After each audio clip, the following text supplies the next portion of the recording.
I want to make it very clear in the beginning, I'm not anti-government. I don't believe in terrorism. And I want to make it especially clear that there are a lot of good people in the FBI and the CIA, naval intelligence, army intelligence, military intelligence, NSA. Unfortunately, there are a few key people in key positions who have made a difference, a big difference, in what's happening in America today. So, looking back, my personal experiences, I retired from the FBI March 1979. At that time, I was in charge of the FBI Los Angeles Division. I had more than 700 personnel under my command. The Attorney General of the United States, Griffin Bell, asked me after I retired if I'd coordinate security for the Pan American Games. I did. I was a consultant in the 1984 Los Angeles Olympics. I was a consultant for former Governor Jerry Brown, California Narcotic Authority. So I do have credentials. My first major, and credibility, believe me. Now, if you read the internet, you may not think so, because there are some heavy-duty FBI informants out there like Stu Webb and Barbara Hartwell, who are MKUltra mind control victims, CIA mind control victims, who are making all kinds of disparaging remarks about me. But I don't want to deal with those people, because if you read their material, you'll see that it's designed to discredit people like me, former State Senator John DeCamp, and other leaders who are trying our best to expose what's happening in America today, and actually around the world.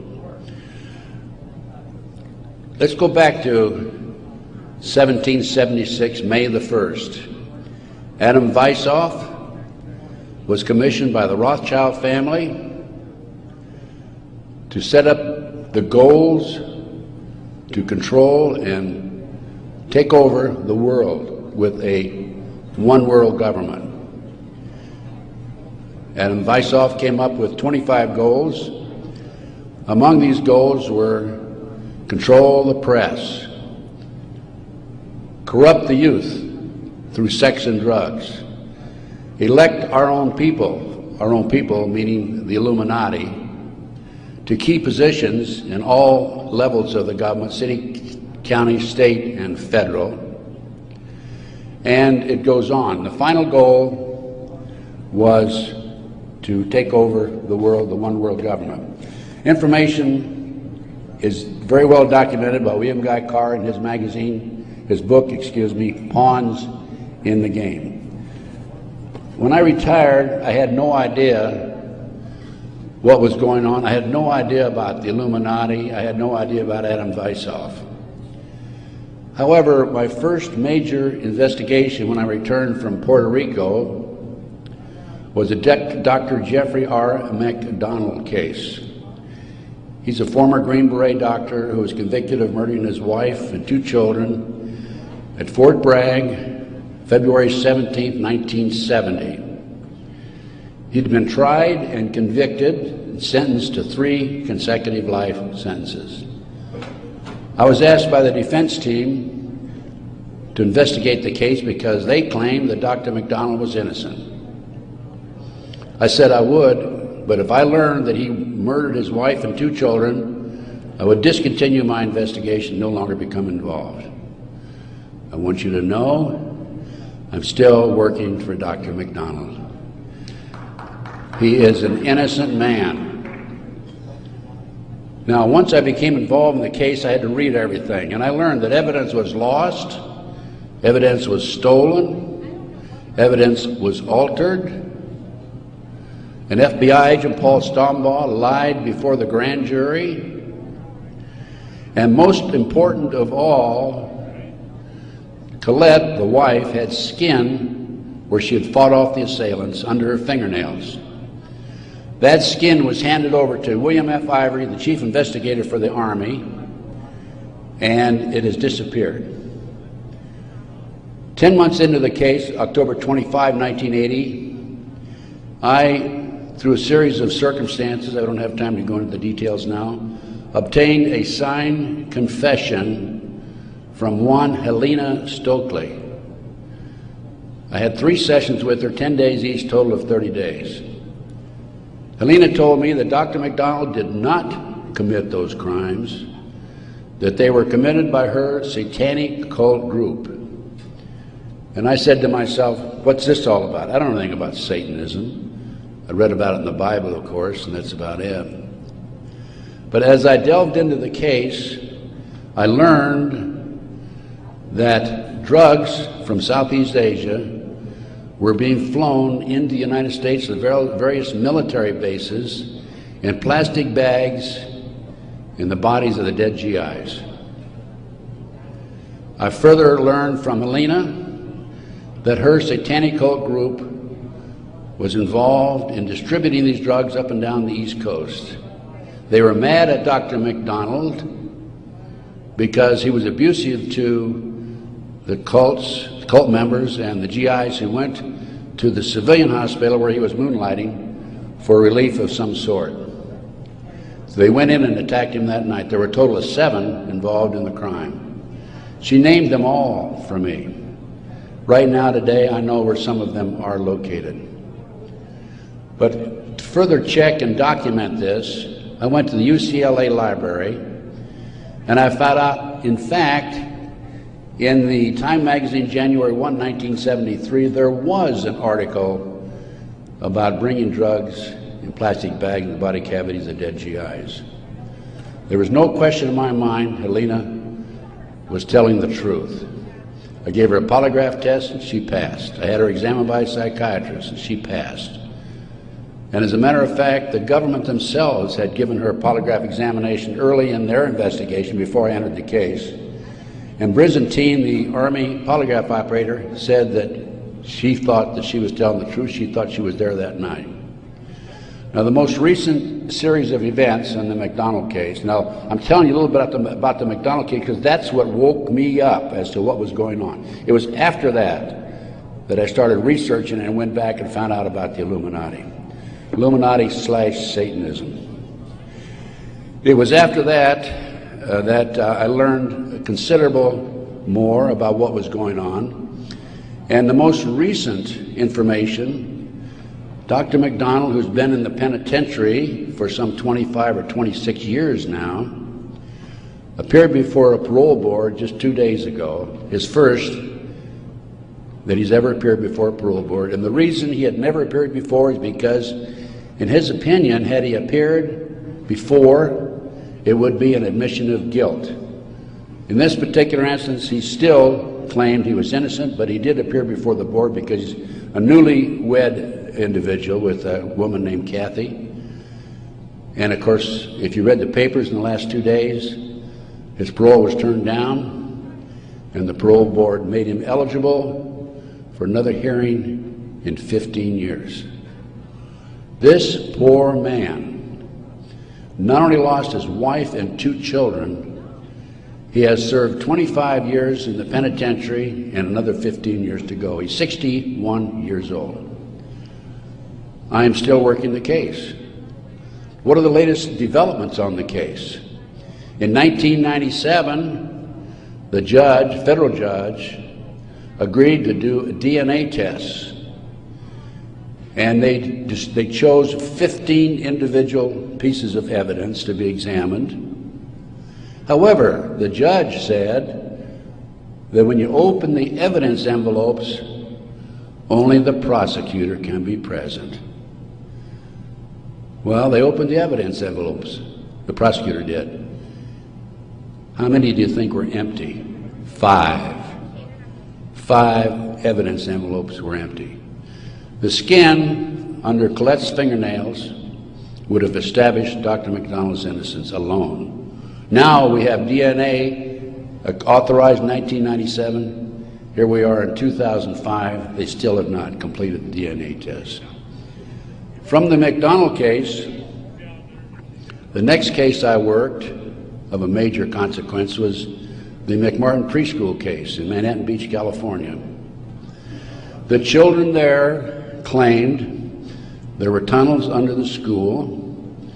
They were taken into the tunnels and through the tunnels up into the trap door of a bathroom in a triplex next door, placed in automobiles and prostituted in the community. These are 2-, 3-, and 4-year-old children before they entered kindergarten. In addition, the children claimed that they were flown into the mountains where they were involved with adults in robes, black robes, chanting, candles. They talked about the brown babies who were cut up, actually sacrificed. And in checking into this and researching this, of course, this was obviously a satanic ceremony. The McMartin family, who owned the preschool, they were tried of Dre Bucky and his grandmother. The grandmother was acquitted, hung jury on Ray Bucky. The second trial, another hung jury. I had an opportunity in 1990 to gain control of the school. Now, the school had been given to Danny Davis, the defense attorney, and he had sold it, even though he made $15 million on the case, by the way. He had sold it to a contractor who was going to tear it down. When I learned this, I contacted the contractor. I said, I want to be given an opportunity to go on that school and look for the tunnels. The authorities had looked for them in 1987. They said they could find no tunnels. Along with some of the parents, we hired Dr. Gary Stickle, UCLA archaeologist. He hired his crew and brought them in.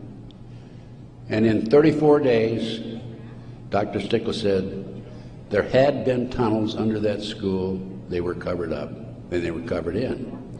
An informant of mine told me that there was an abandoned satanic site in Crestline, California, up in the mountains.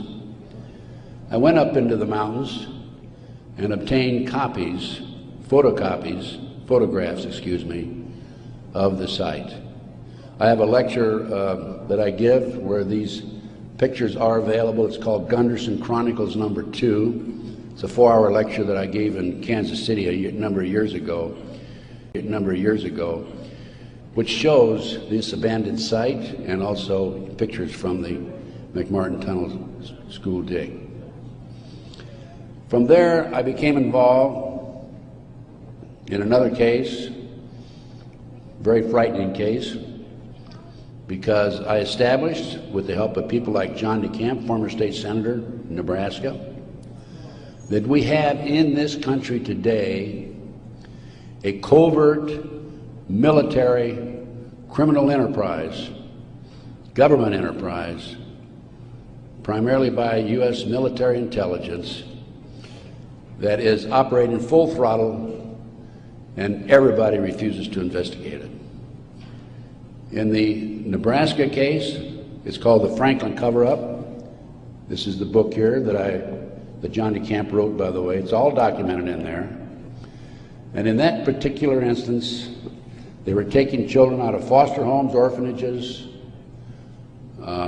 Boys Town, driving them from Omaha, Nebraska to Sioux City, Iowa, 184 miles away, placing them in private jets and flying them to Washington, D.C. for sex orgies with prominent people, including congressmen, senators, and certain people in the White House. It's well documented. I have personally talked to Paul Benassi. I had a 5-hour interview with him. It's a tape that's available. I don't have it with me here, but you can order it. I have a 5-hour interview with Paul that he gave me in 1993. Paul told me how he was used.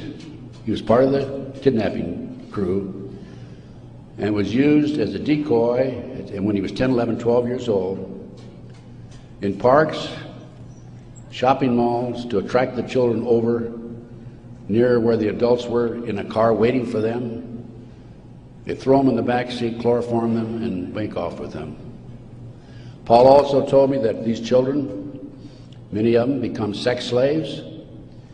Many of them are used as toys. The boys, they call the boys toys. I don't know what they call the girls. But these degenerate, sick people, the men are more interested in the little boys than they are the girls for some reason. But it's all well documented. Paul drew the inside living quarters of the White House. Now, this information broke in about 1987. That's about right after I entered, just before I entered the case.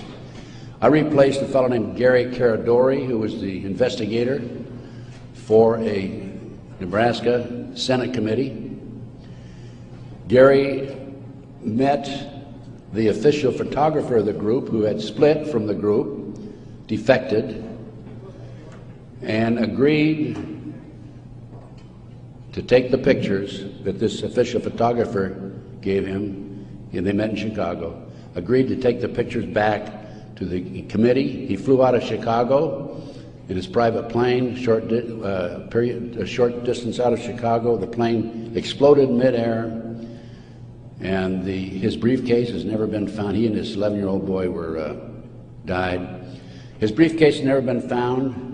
The rear seat of the airplane has never been found. I made every attempt possible to obtain possession of or control of that plane, because I wanted to examine it for bomb chemicals, particularly the back seat. It's no longer available. Nobody knows what happened to it. Gary Caradori was a civilian, yet it was taken to a military base for examination. A deputy sheriff was the first one on the scene. He saw the pictures. He started picking up the pictures. An FBI agent came along, took the pictures away from him, told him to keep his mouth shut. He started talking to a few people. A year later, his wife was murdered. He's no longer talking. This international child kidnapping ring, I later learned, was out of Washington, D.C. It was very active, and the organization is known as the Finders. And I have a report on the Finders back there. Everything I'm telling you is documented, by the way. The Finders has been established and operating throughout the 1960s up to the present time. It was exposed in 1987. They moved their operation to Wichita, Kansas, and they're operating right today in Wichita, Kansas. I have taken my report to the FBI half a dozen times, demanded an investigation, and I have yet to be interviewed. So we have the Finders, we have the Franklin cover-up, which documents what I'm telling you. We have the pawns in the game. Pawns in the game is the Illuminati. This is the Illuminati/satanic movement in this country today. And the last thing I'm going to mention in the way of a book is why Johnny can't come home. Johnny Gosch was, September the 5th, 1982, a newspaper boy on a Sunday, and he was about to deliver his newspapers in West Des Moines, Iowa. He never delivered any newspapers. He disappeared. The mother, Noreen Gosch, was dumbfounded, didn't know what happened, demanded an investigation of the FBI and by the West Des Moines Police Department. The chief of police in West Des Moines said to her, even though he disappeared, we do not have any witnesses who saw him being grabbed and placed in a car or being taken control of. So we're not going to investigate it. The FBI used the same premise. They refused to investigate it. Now, I've been involved in kidnappings in the FBI, and I can tell you that it's automatic within 24 hours, at the end of 24 hours, that we had to go in my day, this was back in the 50s, 60s, and 70s, we had to go in and start investigating the case after they've disappeared for 24 hours. Today, As I stand here and you sit there, the children are disappearing in this country at the rate of 83 per hour. That's over 700,000 children a year. Now, I can go back to July 1982. The Reader's Digest claimed there were 100,000 children disappearing every year. There's another statistic that I find very interesting, and that is that it is estimated 2,500 children are kidnapped and murdered in this country every year. That's an unbelievable figure. Yet, the FBI refuses to investigate it. Now, after the Nebraska case, and part of the Nebraska case, most recently, we have a young man named Jeff Gannon, who has appeared in the White House using a fraudulent press pass. This has happened within the last month.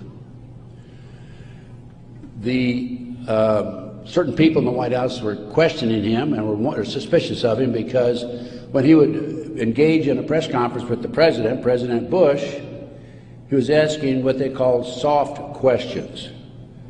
Soft questions meaning the president would have an answer for them, he'd look good. Somebody started checking into his background. They learned that he was actually an individual named Jim Guckert. This is all on the internet, by the way. And Guckert had a homosexual website. So Jeff Gannon is an alias of Jim Guckert. Now his picture appeared in the internet, and he is believed to be Johnny Gosch, who was kidnapped September 5, 1982.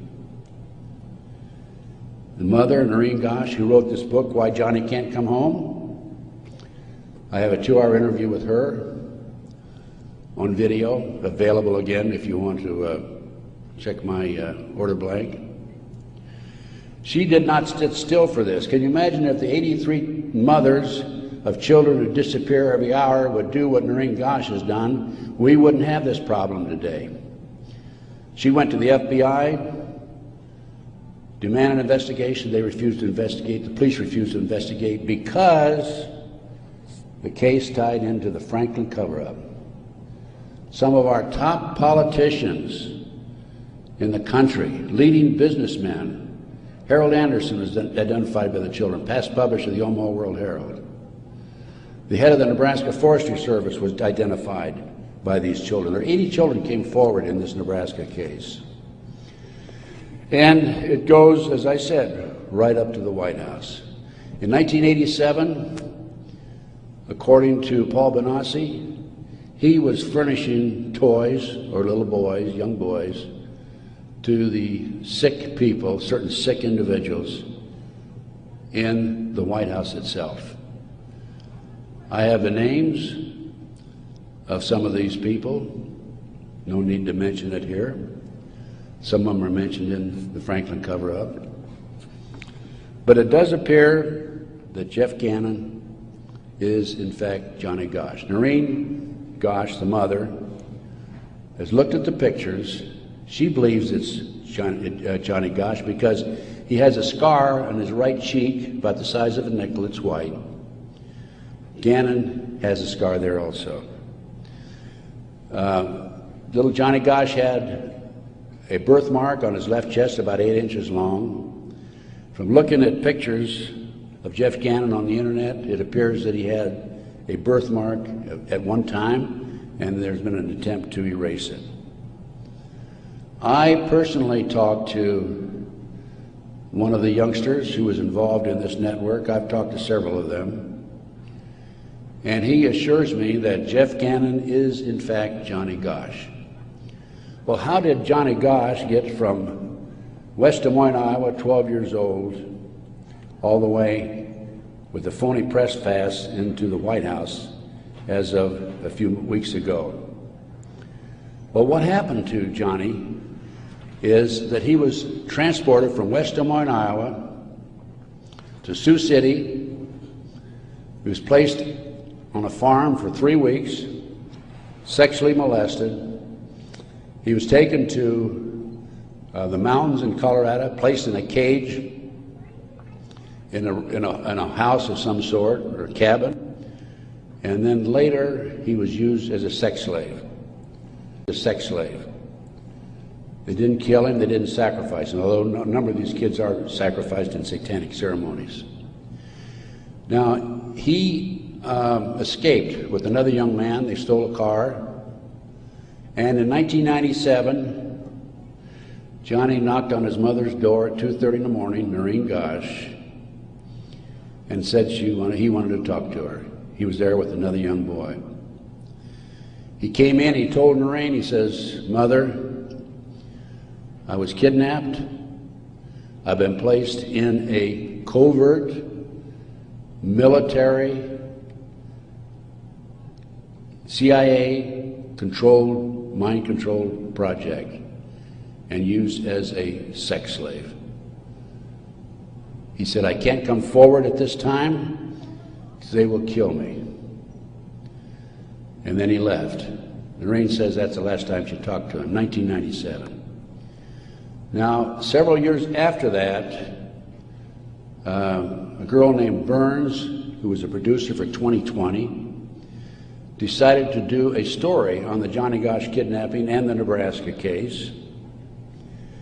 And she interviewed me. In fact, I spent 5 days with her, gave her the benefit of all my research, which is available to you folks also. And then she got a lead that Johnny was hiding out on an Indian reservation in northern Minnesota. She went there and flushed him out, and he basically went into hiding, and now he shows up at the White House. He was a mind control victim. If you don't know anything about MKUltra mind control program, it came into this country through the German scientists after World War II. They were involved with the Nazis during the war and prior to World War II in developing robots and individuals to be used on command for anything that they wished, including assassinations and other nefarious activity.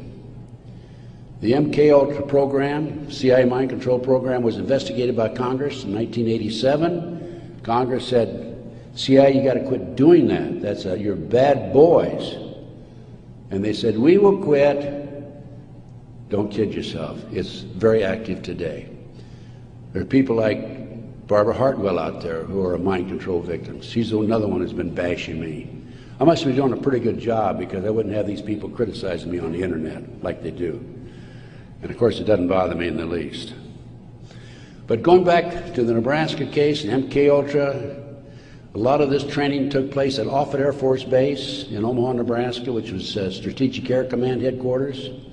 You recall after 9/11, the president flew to, I think it was to the south, someplace in Louisiana or New Orleans, and then he flew to Offutt Air Force Base in the afternoon of September the 11th, 2001, and they had a party there that morning at 9:30 in the morning. He missed the party. He was sorry he missed the party. Warren Buffett was there, by the way.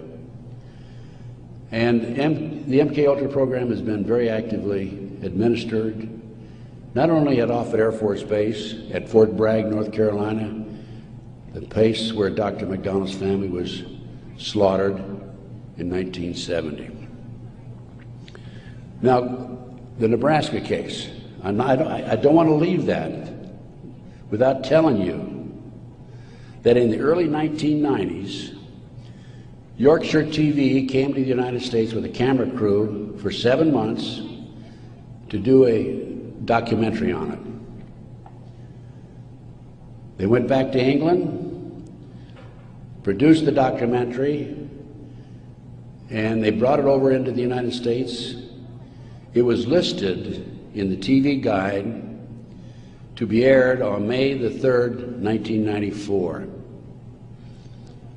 When certain members of Congress found out about it, they threatened the cable industry with restrictive legislation Somebody anonymously bought up the rights to the videotape or the documentary and ordered all copies destroyed. I just happen to have a bootleg copy of that documentary, and it is available. I have been selling these and these books and getting this report out of mine to anybody that's interested in it. And by the way, I have a 5-package deal for you at about a 15% discount, 15 to 20% discount if you buy all 5 items. So about 6 months ago, as any good investigator would do, I said, I'm going to get a copy of that TV guide. I didn't have a copy. John DeCamp had one at one time, couldn't find it. That's typical of John, by the way. Good friend, great guy. And so I said, I'm going to get my own copy. So I wrote to TV Guide people, and I received a copy of the TV Guide for May 3rd, 1994. 10 p.m. Discovery Channel. It's not listed. A nature show is listed instead on the new reprinted edition. I'm not going to be outfoxed by these people. I went to the Los Angeles Times TV log. It's listed, Conspiracy of Silence. I called a friend of mine in Philadelphia, and I said, check the TV log for the Philadelphia Inquirer. Conspiracy of Silence is listed in the Philadelphia Inquirer. The power of the press. They changed and reprinted the whole TV guide. It never has been shown publicly in the United States, and I doubt if it ever will be shown publicly. But as I said, it is available to you. Now, that's not the end of the story for me, because I am continuously probing, continuously working, continuously talking to various sources and putting it on paper and documenting and getting the word out. This is the direction that we have to go. Americans, for the most part, are oblivious to what's really going on behind the scenes. One of the things that, in addition to the McDonald case, that got me thinking was the Jack Kennedy assassination. So I checked into that, and by the way, I used to be in charge of the FBI in Dallas, and also I was in charge in Los Angeles after Dallas. So in checking into the Jack Kennedy assassination, I learned, no question about it, that it was a joint hit by the CIA and the Chicago mob. Sam Giancana, head of the La Cosa Nostra in Chicago, 3 days before he was to testify before Congress, was shot and killed, murdered. This encouraged me to do some more checking into some of these national terrorist acts that have taken place and other cover-ups in the United States. I interviewed the naval intelligence officer who on December 4th, 1941, received information that the Japanese were going to bomb Pearl Harbor. We had broken the secret code of the Japanese. He told me personally, on December the 4th, he gave it to his superiors. They passed it up the line. After Pearl Harbor, he was subpoenaed to testify before Congress. His boss called him in and said, don't worry about it, don't respond to the subpoena. Someday you'll know why. He never did testify before Congress. And he recently passed on, by the way. So we have not only a cover-up in these other areas, but looking at the national picture, Pearl Harbor. And look at Waco. The military was involved in destroying and shooting and killing, and also the FBI, women and children in Waco. They used tanks, military tanks, in violation of posse comitatus, which is a law that says the military cannot be used to enforce a civilian population. They got away with it. There's an interesting story. I did some research on Waco. As I've told you, I've done a lot of research. And in many instances, I've not only been there, I've done that, and I've been on the scene. I've spent most of my retirement money investigating these matters, including Oklahoma City, and I'll go into that in just a minute, 911 and so forth. But in Waco, there were 4 BATF agents who were shot and killed. Some of the Branch Davidians were tried, sentenced for these, quote, murders, and are serving prison terms today, probably for life. In researching the 4 BATF agents who were shot, I learned every one of them was shot in the head. Now, for those of you who have been in the military, that's a sniper shot. No question about it. One of them, the bullet, the trajectory of the bullet was from above, down through his lip, and into his body. Probably from a helicopter. It's interesting to note that these 4 men, BATF agents, at one time were all bodyguards for former President Bill Clinton. That was Waco. Ruby Ridge. Randy Weaver was set up by a BATF, Bureau of Alcohol, Tobacco and Firearms, informant. He bought a shotgun that was about 1/4 of an inch too short by law. They arrested him and served him with a warrant. He refused to appear before the courts, and they sent an army after him. Horiuchi, the FBI sharpshooter, shot and killed his wife while she was standing in the doorway.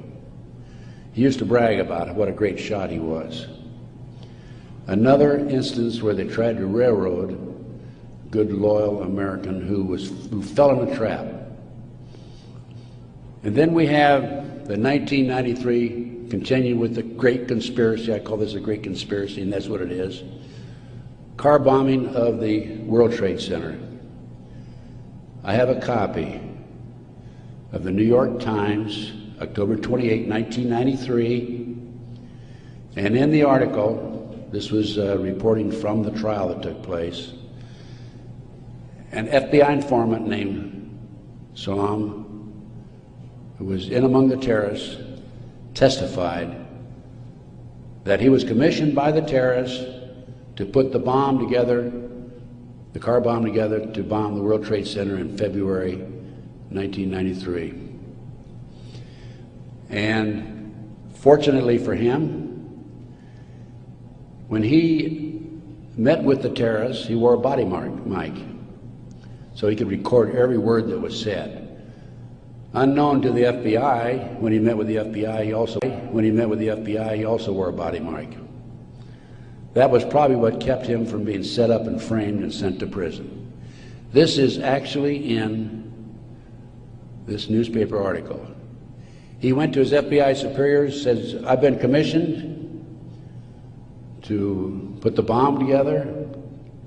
We're going to use a dummy bomb, aren't we?" And he was told by his FBI superiors, "No, we're going to use a real bomb." Now, I don't understand why Congress and Senate, investigators, and our leaders in Washington, D.C. are not jumping up and down over that situation. The FBI not only knew in advance of the car bombing, they furnished the ingredients for the bomb. Why doesn't somebody take some action in that area? Why doesn't somebody investigate this international child kidnapping ring being operated by the CIA? Why are these congressmen voting on bills like the Patriot Act, which takes away many of our constitutional rights and civil liberties in the best interests of, quote, protection for our country and protection from the terrorists? Let me tell you something, ladies and gentlemen.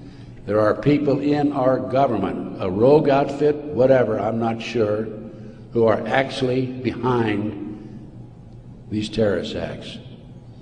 And the reason they're behind the terrorist acts is so they can pass bills like the Patriot Act And the reason the congressmen and the senators vote for these stupid bills, stupid by our terms and our definition, is because many of them have been set up and framed through sex and drugs.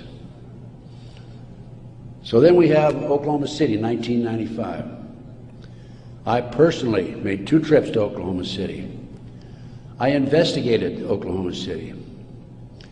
Because of my report, the defense attorney for Timothy McVeigh sent 2 of his investigators to interview me.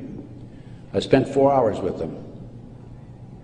Actually, I got a lot of information out of them. For example, they told me that they were allowed to tour the remains of the Murrah building in Oklahoma City in the presence of a U.S. Marshal, but they were not allowed under any circumstances to take soil samples or to pick up any evidence for examination.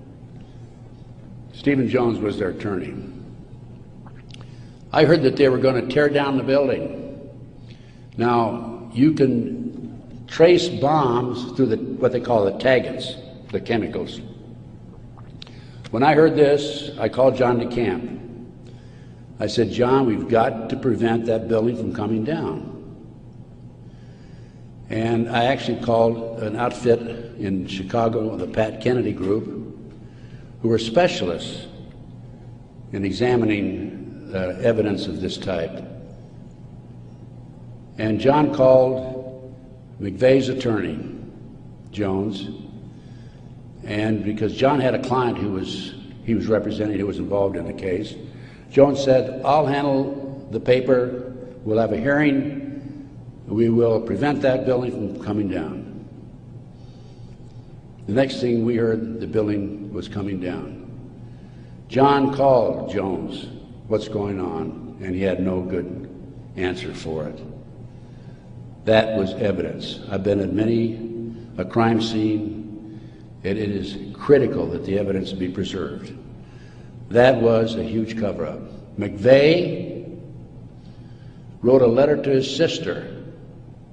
McVeigh was in Special Forces. The government says, military says, oh no, he flunked out. He didn't flunk out. He was recruited out of Special Forces, according to him, a letter he wrote to his sister, to be trained to be a CIA assassin and also to work for the CIA international drug operation, both against the competition and for the CIA pro-drug people.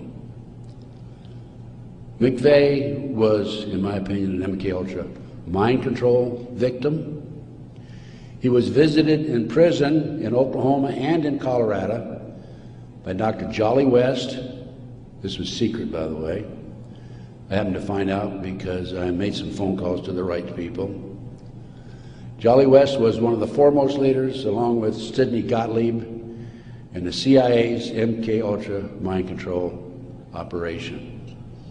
Why would somebody like Jolly West go interview McVeigh, not only in Oklahoma but also in Colorado during the trial? Because he was a mind control victim himself. At one time, it was reported, I think in the U.S. News and World Report, that McVeigh had a microchip in his buttocks. Our military reportedly have been using microchips to keep track of their soldiers. The bomb in the truck allegedly was a fertilizer bomb. The government first announced that it was a 1,500-pound bomb and then a 2,500-pound bomb, and I think it ended up being 4,800 pounds. That bomb that was in the truck destroyed half the building. A 4,800-pound fertilizer bomb, ammonia nitrate fertilizer bomb, dissipates and did not have the potential, the possibility of destroying that much of the building. After the Oklahoma City bomb went off, I had a call from a friend of mine, Michael Riconosciuto. For those of you who are making notes, look up in the internet, R-I-C-O-N-O-S-C-I-U-T-O. Michael Riconosciuto. I've been working with Michael since the early 1980s, 82 is when I first met him. He was a CIA agent, operative for some 2 decades. He was also an FBI informant at one time.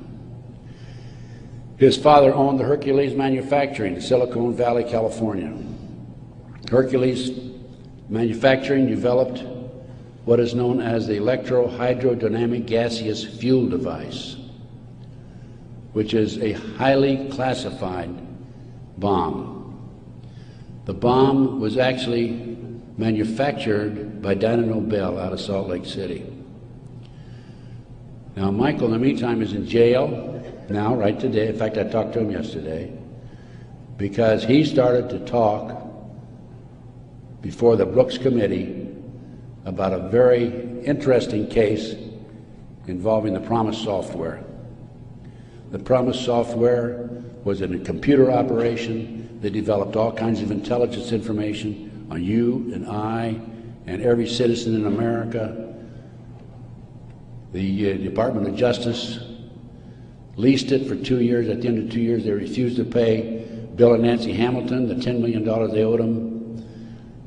Then the Department of Justice, through Earl Bryant, past president of United Press International, took that computer and sold it around the world. Sold it to the French, to the English, Israelis, the Canadians.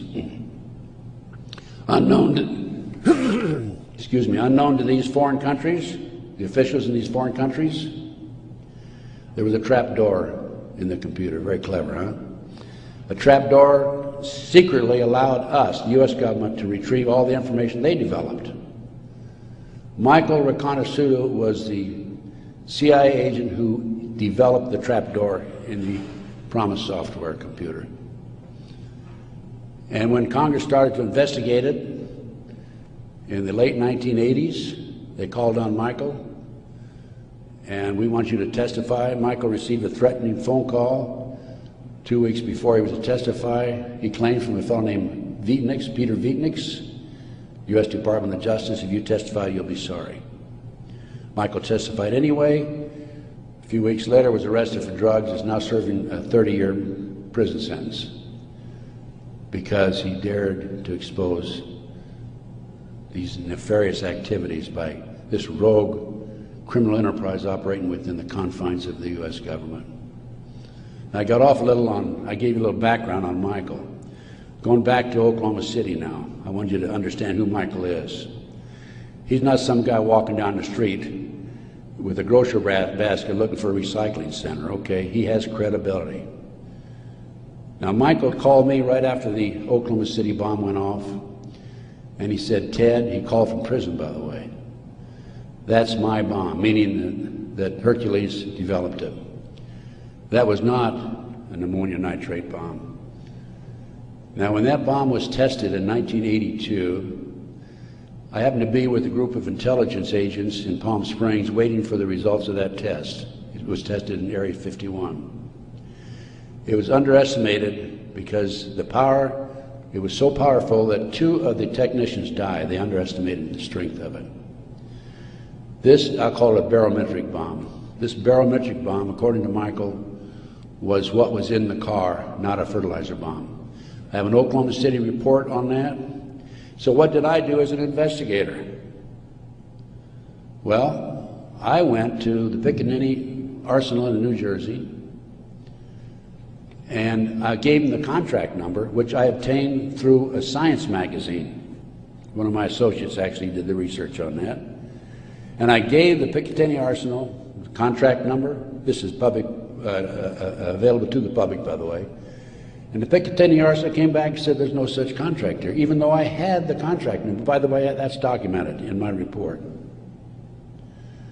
And I went to Dyna Nobel, who I knew manufactured it, and they didn't even bother to respond. It's interesting to note that a Dyna Nobel expert witness testified at the grand jury when they indicted McVeigh. In September of 1995, some 5 or 6 months after the 19th of April, 1995, Oklahoma City, In September, there was I lost my train of thought there for a minute. Oh, there was an article in Fireman's Magazine. It was written by the editor of Fireman's Magazine. The information was obtained from the Oklahoma City Fire Department. And in that article, again, that's in my report, in that article, it states that 4 unexploded devices were taken out of the building. When people were in the building after the bombing, dying, they discontinued the rescue efforts for some 5 hours while they carried out a bunch of government files, men in blue suits of some sort, sweatsuits. So what I'm telling you is Oklahoma City was perpetrated by certainly people other than McVeigh and Nichols, and now Roger Moore, if you read the paper recently, the gun dealer who claims that he was robbed of his guns in Arkansas and that money was used to finance the Oklahoma City bombing. Roger Moore has been accused by Terry Nichols of being involved in it. Roger Moore denies it. Roger Moore, at the time of the Oklahoma City bombing, was an FBI informant. I had an inside investigator in Oklahoma City tell me that there were at least 11 other individuals involved in Oklahoma City. Okay, that brings us up. We've gone through Pearl Harbor, Waco, Ruby Ridge, car bombing 93, Oklahoma City 95. That brings us up to 9/11. As I said, Michael's in prison. I'm his, quote, investigator of record, which means I'm like an attorney. I should have access to him on a regular basis. I represent this man. For a year prior to 9/11, actually a year and a half, I tried to get in and see Michael. He was in prison in northern Pennsylvania. I was in the Philadelphia area. The Bureau of Prisons would not allow me to see him. I finally was able to talk to Michael in January 2003. I flew to the East Coast, spent 3 days with him. Michael told me that he had developed information from among his contacts in advance of 9/11 that they were going involved in using missiles, airplane missiles, and they were going involved in skyjackings. They were training Arab terrorists, and also he knew the identity of the person in the United States, an Arab who lived in Paterson, New Jersey, who was the leader of terrorist activity by the Arabs in this country. Now, Michael had this information because, you're saying, how can Michael develop this information being in prison? Because I met with Osama bin Laden, along with Michael, along with the State Department representative in the spring of 1986. At that time, I was contacted by former top Ronnie Reagan official who said, can we help the Afghan rebels? They were our friends then. And I called Michael, I said, what do you think? And he said, let's meet. So there was a fourth fellow there. We didn't know at the time it was Osama bin Laden. Has actually used the name Tim Osman, traveling under Turkish passport. But because of Michael, I passed the ball to him. I just arranged for the meeting and went on. But Michael traveled all over the world putting this package together to furnish the Afghan rebels with the surface-to-air missiles that defeated the Soviets, really shot down their helicopters. As a result of this, Michael developed sources inside the Arab world. And that's how Michael knew in advance about 9/11. Michael told the FBI on March the 20th, 2001, about this plan to use skyjack airplanes and use them as missiles. He also furnished to the FBI one of his sources, one of his confidential sources inside the Arab group. The FBI interviewed him, threatened him with prosecution, and deported him. That man, along with his family, have disappeared. We think that they're dead. The FBI refused, absolutely refused, to look into this situation.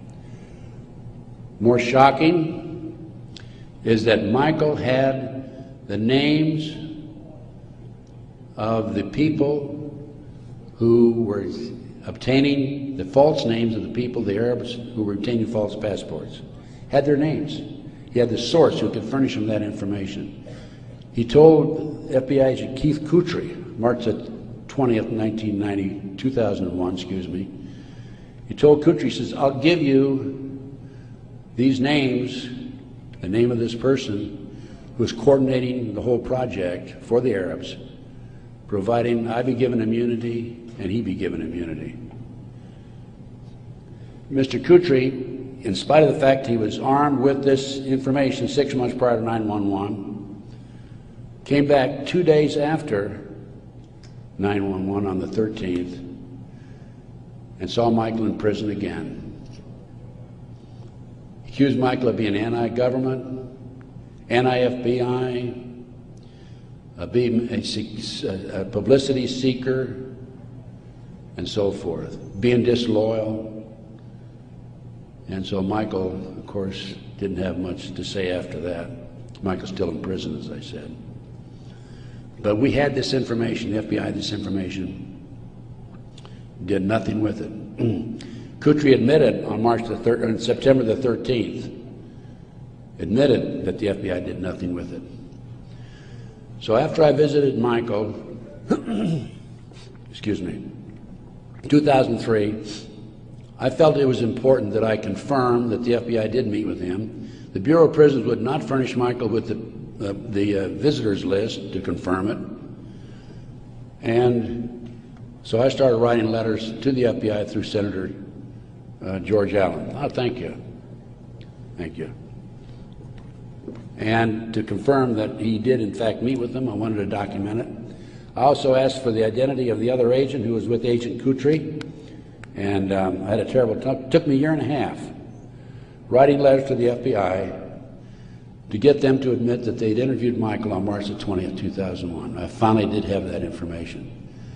That information is available again in one of my reports, my terrorism report that I have in the bag.